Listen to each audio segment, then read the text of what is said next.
All rise, veuillez vous lever. The International Criminal Court is now in session.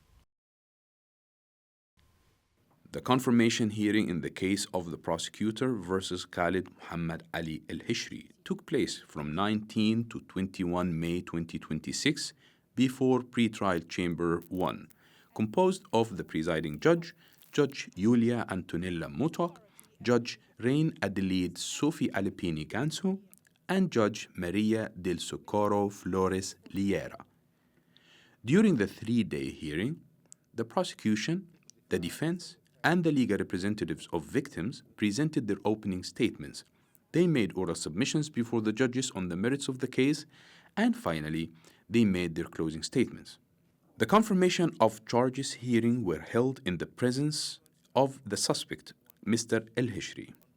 The presiding judge, Judge Julia Antonella Mutok, in her opening remarks, reminded the public as well as the parties and participants about the purpose of the confirmation of charges hearings and the role of the judges. Nous entamons maintenant l'audience relative. Today marks the commencement of the hearing relating to the confirmation of charges brought by the prosecution against Mr. El-Hishri. In accordance with the program outlined in our scheduling order of the last 28th April, document number 106, this hearing shall take place over a period of 3 days, in the course of which we shall entertain the oral submissions of the prosecutor, the common legal representatives of victims, as well as those of the defense team of Mr. El-Hishri. At this stage of the proceedings, the role of the judges is to determine whether there is sufficient evidence to establish substantial grounds to believe that Mr. El-Hishri committed each of the crimes charged against him. In the event that one or several of the charges are confirmed, the pretrial chamber shall refer the case for trial according to the procedure. In such an eventuality, the general principles applicable to the hearing of this week shall be as follows. First of all, and this is important, Mr. El-Hishri is presumed to be innocent insofar as his guilt has not been proven before the court. Furthermore, the burden of proof shall rest with the prosecution, which is required to produce sufficient evidence to prove the charges against Mr. El-Hishri consistent with the standards set out in Article 61, Paragraph 7 of the Rome Statute. Mr. El-Hishri is alleged to have been one of the most senior Mitega prison officials, where thousands of persons were detained for prolonged periods. He is suspected of having committed directly himself, ordered or overseen crimes against humanity and war crimes, including murder, torture, rape, and sexual violence, allegedly committed in Libya from February 2015 to early 2020. During the confirmation of charges hearing, charges against Mr. El-Hishri were read out in the courtroom before the parties and participants took the floor to present their opening statements, merits of the case, and finally, brief closing statements. For the prosecution, Deputy Prosecutor Ms. Nazhat Shamim Khan presented her opening statements. Madam President, honorable members of the bench, members of the Libyan and affected communities, and to those following these proceedings, today presents an important milestone in our collective pursuit of justice.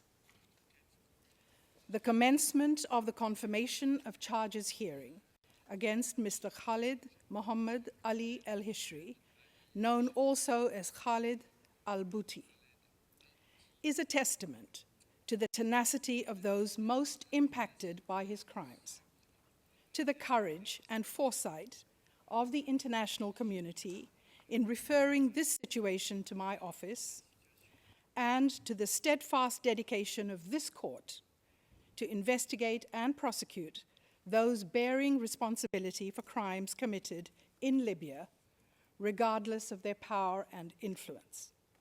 During their submissions on the merits of the case, the prosecution team, led by senior trial lawyer Ms. Nicole Sampson and her team, presented the prosecution case before the chamber.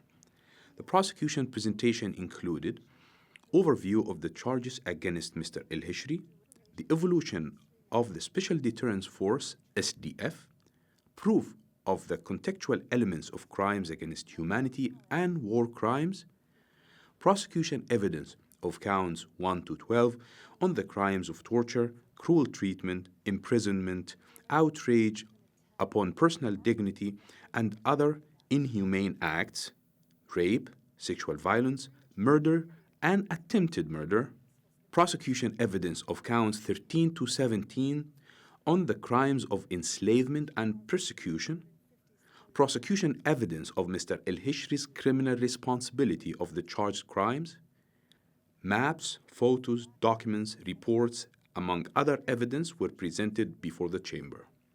The prosecution presented Mr. El-Hishri's individual criminal responsibility during the charge period, both as an indirect perpetrator and a direct perpetrator.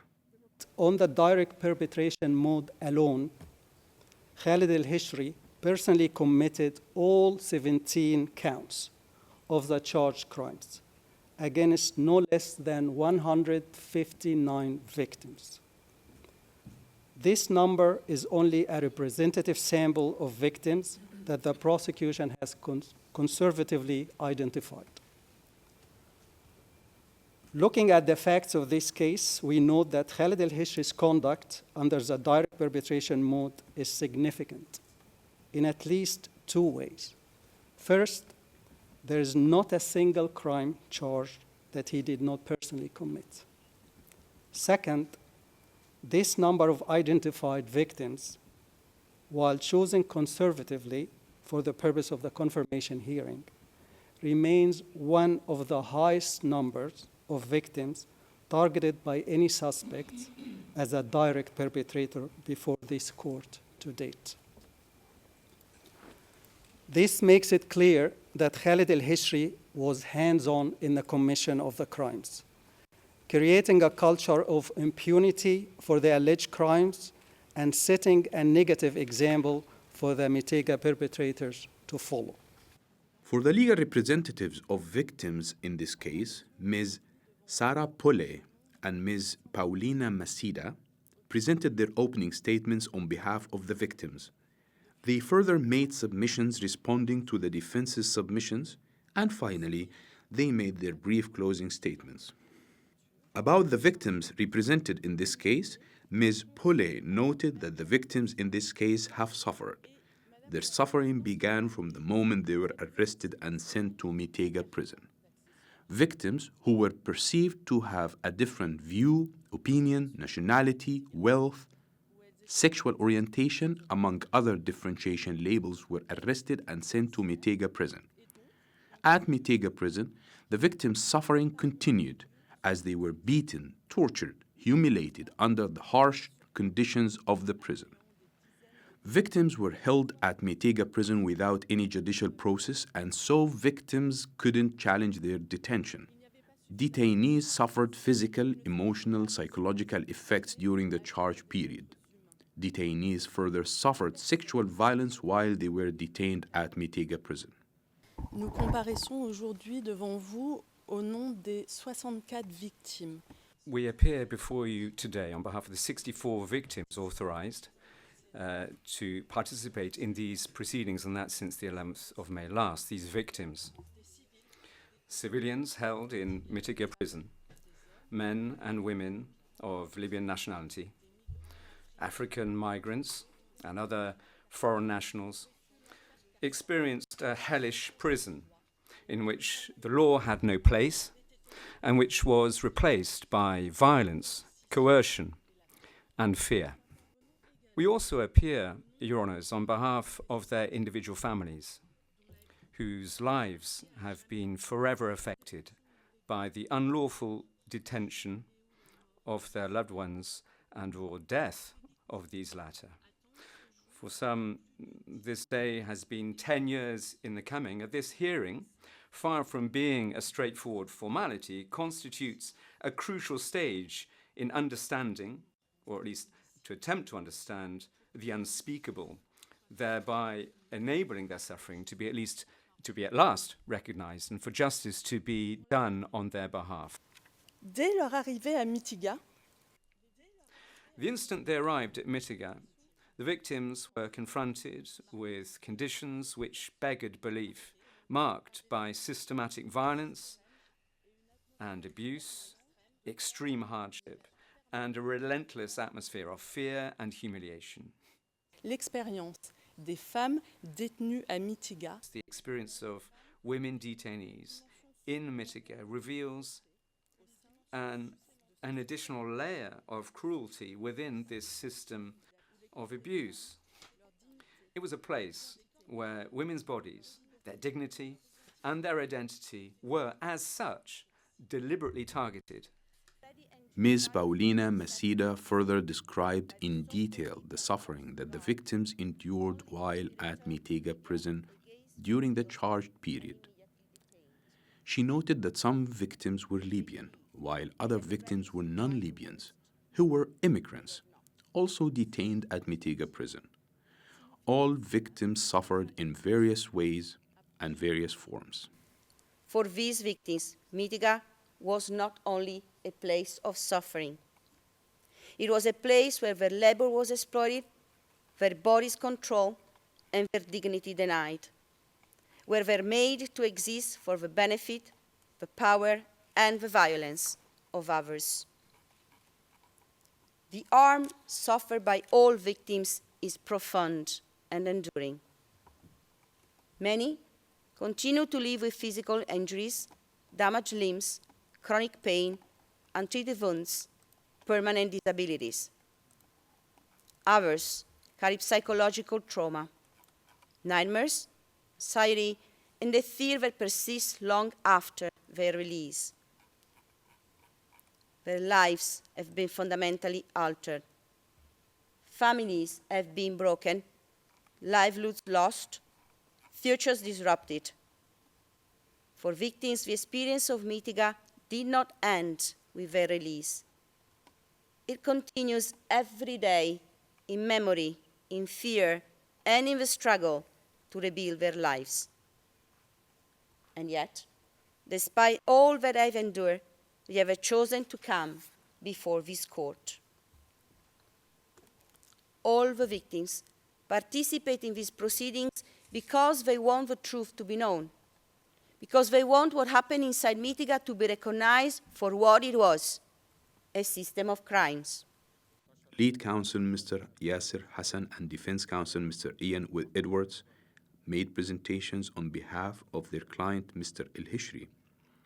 The defense's presentation included the history in Libya and the politics that affected the country up to date, adoption of UN Security Council Resolution 1970, the ICC jurisdiction in Libya and how the situation in Libya was referred to the ICC, the prosecution charges brought against their client Mr. El-Hishri, SDF Rada as an organization, the prosecution case, and evidence presented before the chamber. Defense counsel Ian Edwards made presentations regarding the unfairness of proceedings against Mr. El-Hishri and how that will affect the defense case. But the odds are stacked against the defense. The secrecy gives precious little scope for the defense to prevail in these proceedings. And so Mr. El-Hishri, in all likelihood, has very little choice, very little chance other than to stay in detention while the wheels of this gargantuan edifice of the International Criminal Court slowly turn. I want to make it clear, we don't say that these confirmation proceedings were deliberately designed to be unfair and prejudicial to the defense, but it just so happens that that is the way they work. The prosecution have enormous latitude, and that is to the detriment of the defense. And that means the proceedings are unfair. Further, Lead counsel Mr. Yasir Hassan also made submissions before the chamber about Mr. El-Hishri's innocence.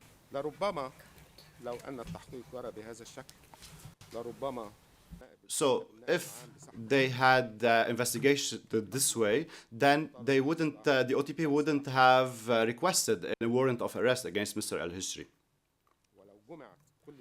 And if all the evidence was collected with neutrality, then it would have been proven without any doubt that the Rada is a legal and lawful apparatus established based on government orders. It has a specific structure, and that Khalid al-Hishri was never a leader in the SDF Rada. Madam President, esteemed chamber, Khalid al-Hishri was never present in a structure of any security apparatus in Libya. He is not a leading member in any group, and there are no evidence that prove otherwise. The defense would like to ask the chamber not to adopt or confirm any of the charges directed towards Mr. Khalid al-Hishri. We would like you to take into consideration all our written submissions, especially the brief of 30/4/2026. It is true that we submitted about the lack of jurisdiction of the court, that there's no competence for the court. However, we would like to say that international justice institutions cannot be a means to take some political measures against others or change regimes.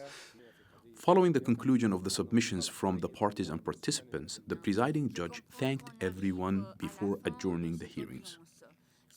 The purpose of the confirmation of charges hearing is to determine whether there is sufficient evidence to establish substantial grounds to believe that the suspect committed each of the crimes charged. If one or more of the charges are confirmed, the case will be transferred to a trial chamber, which will conduct the subsequent phase of the proceedings, the trial.